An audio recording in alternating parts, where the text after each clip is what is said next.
Ibu Eni sudah bisa berinteraksi dengan tetangga hingga lakukan hal ini sendiri. Ibu Eni yang sempat depresi kini menunjukkan perkembangan yang baik setelah mendapat perawatan di RSJ Durensawit.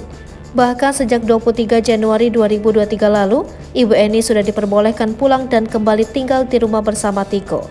Kondisi Ibu Eni pun telah mengalami perubahan signifikan, bahkan kini bisa berinteraksi dengan tetangga. Noves Haristeja selaku Ketua RT di Komplek Rumah Tiko mengungkapkan perubahan positif yang terlihat dari sosok Bu Eni.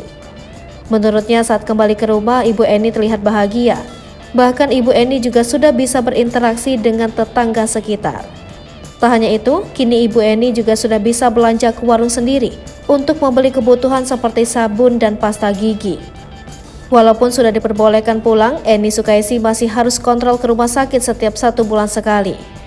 Eni juga disarankan untuk dilibatkan dalam kegiatan sosial seperti mengikuti pengajian atau arisa.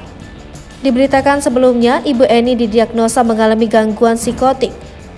Medlin Plus menyebutkan jika gangguan ini termasuk dalam gangguan mental berat yang menyebabkan pemikiran dan persepsi yang tidak normal.